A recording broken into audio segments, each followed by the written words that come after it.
अमेरिकेने लादलेल्या टॅरिफमुळे कोळंबी व्यवसायाला मोठा फटका बसला। टॅरिफमुळे कोळंबीची मागणी कमी झाल्यामुळे भावही घसरलेत। निर्यात थांबलेली आहे आणि त्यामुळे शेतकरी आणि कामगारांच्या रोजगारावरती संकट आलंय। या संदर्भात राकेश कोळी यांच्याशी बातचीत केली आहे ऋतिक गणकवार यांनी।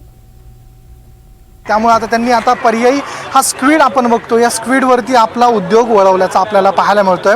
ही बोट आहे, नुकतीच ती बोट आता मासेमारी करून आता डॉकवरती परतलेली आहे। त्या बोटीवरच्या आपण जे नाकवा आहेत तसेच ते बाकीचे जे कर्मचारी आहेत त्यांच्याशी आपण बातचीत करणार आहोत। काय सांगाल, तुमचं नाव काय आहे?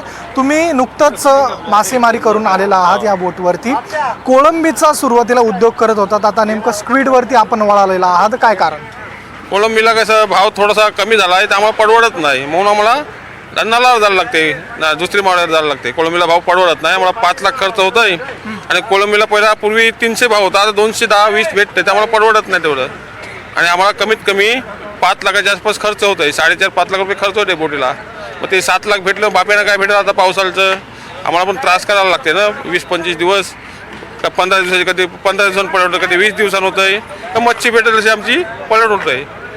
एकंदरीत तुम्ही या बोटीवरती किती लोक जातात आणि किती दिवस जाऊन यावं लागतं? तसंच आता तुम्ही स्क्विडकडे वळलेला आहात, नेमकं आता यावरून आता काय तोडगा निघू शकतो? आता आम्ही बाहेर 7 माणसं असतात, 7 नाही 8 माणसं असतात बोटीत, आणि बाहेर आम्हाला कधी मच्छी भेटेल जशी आम्ही 10-15 दिवसांनी, कधी 20 दिवसांनी पण बाजार होत आहे, कधी 22 दिवस, कधी 10 दिवसांनी पण होत आहे। जसे मच्छी भेटेल तसं आम्ही मुंबईला बाजार करायला येतो, इकडं मच्छी भेटेल तशी। स्क्विडला भाव मिळतोय का? स्क्विडचा भाव कसा आहे आणि कोळंबीचा म्हणजे कसं परवडत नाही ते गणित जरा सांगाल? आता कोळंबीला भाव पूर्वी 300 होता 10-12 वर्षापूर्वी, आता 220, मग त्यांना परवडेल कसं का? आम्हाला याच्यात थोडंसं परवडते आम्हाला, म्हणून आम्ही याच्यावर जातो, स्क्विडवर जातोय। कोळंबी तुम्ही नेमकं कोणाला विकता इथून? कोळंबी आमचे सप्लायर लोक आहेत, त्यांनाच विकतोय आम्ही। ते आमचे माल घेतात त्यांनाच देते, सप्लायर लोकांना, शेट लोक। अच्छा, तुमची मागणी काय असेल आता? आता आमची मागणी काय, कोळंबीला भाव वाढला तर आम्ही त्याच्यावर जाऊ शकतो। कोळंबीला भाव वाढला तर, भाव कमी आहे त्यामध्ये परवडत नाही तर आम्ही जातो नाही तिथं कोळंबीला। भाव कमीत कमी आम्हाला 300च्या वर तरी पाहिजेत भाव कोळंबीला, कारण डिझेलला भाव 93 रुपये आहे, आम्हाला परवडत नाही ना। 5 लाख खर्च करायला 6 लाख भेटलं तर आम्हाला 1 लाख उरतात, मग बापी काय घेतील घरी, त्याच्यामुळे आम्हाला ते परवडत नाही, मग आम्ही कोळंबीवर जातो नाही होती।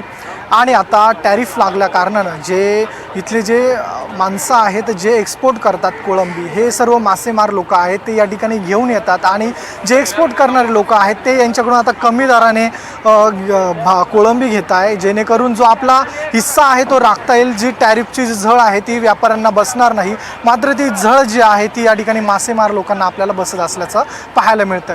कॅमेरा पर्सन प्रतीकसह मी ऋतिक गणकवार, NDTV मराठी, मुंबई।